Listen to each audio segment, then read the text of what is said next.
ছোট্ট মেয়ে সাউচি এক নজরে বুঝে যায় এই মহিলা গর্ভবতী। তবু সেই নারী এসেছে তার বাবাকে প্রলোভিত করে ফাঁসিয়ে বিয়ে করার জন্য। সাউচি তখন জাদু প্রয়োগ করে বাবার চোখ খুলে দেয়। তার বাবার সত্যটা দেখতে পায়, নারীর গর্ভে রয়েছে একটি মৃত ভ্রূণ। এই সত্য জানার পর সাউচির বাবা রক্তবমি করে। মেয়েটি আবারও জাদু দিয়ে বুঝতে পারে তার বাবার শরীরে রয়েছে গুইশান 13 সুচ নামে এক অভিশপ্ত সুচ। সাউচি দ্রুত নিজের কাছে থাকা 9 পর্যায়ে জীবন ফেরত ঔষধ বাবাকে খাইয়ে দেয়। তারপর মন্ত্র প্রয়োগ করে শরীর থেকে বিষাক্ত সুচ বের করে আনে।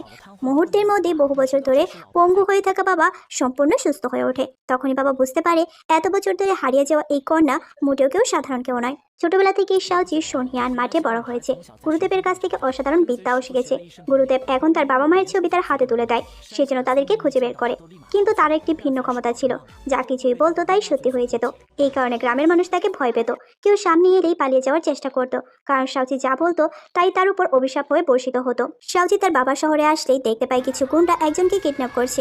ম্যাজিক করে গাড়িটা আটকে দেয় আর গুন্ডাদের বলে তাকে ছেড়ে দিতে, কিন্তু তারা তো ছাড়বে না। সাউচি তখন ম্যাজিক করে নিজেকে বিভিন্ন রূপে ট্রান্সফর্ম করে আর গুন্ডাদের শিক্ষা দেয়, কিন্তু গুন্ডাদের লিডার এখান থেকে চলে যায়। সাউচি তার বিপদ বুঝতে পেরে ওখানে উপস্থিত হয় আর ম্যাজিক করে সবকিছু ফ্রিজ করে দেয় আর লোকটাকে উদ্ধার করে। গুন্ডাগুলোর সামনে আগাতে গেলেই সাউচি একটা বন্দুক বের করে। গুন্ডারা মনে করে এটা খেলনা বন্দুক, কিন্তু সাউচি একজনকে গুলি করলে সবার হুঁশ উড়ে যায়। সাউচি এই লোকটাকে বাঁচিয়ে আবারও নিজের বাবার কাছে যায়।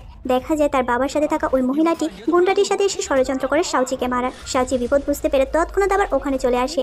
গুন্ডারা বলে এবার তোমাকে ছাড়বো না। সাউচি তখন ম্যাজিক করে একটি বড় লাউ নিয়ে আসে আর ম্যাজিক করে গুন্ডাদের সকলকে ওই লাউয়ের ভিতরে ভরে একদম বন্দি করে দেয়।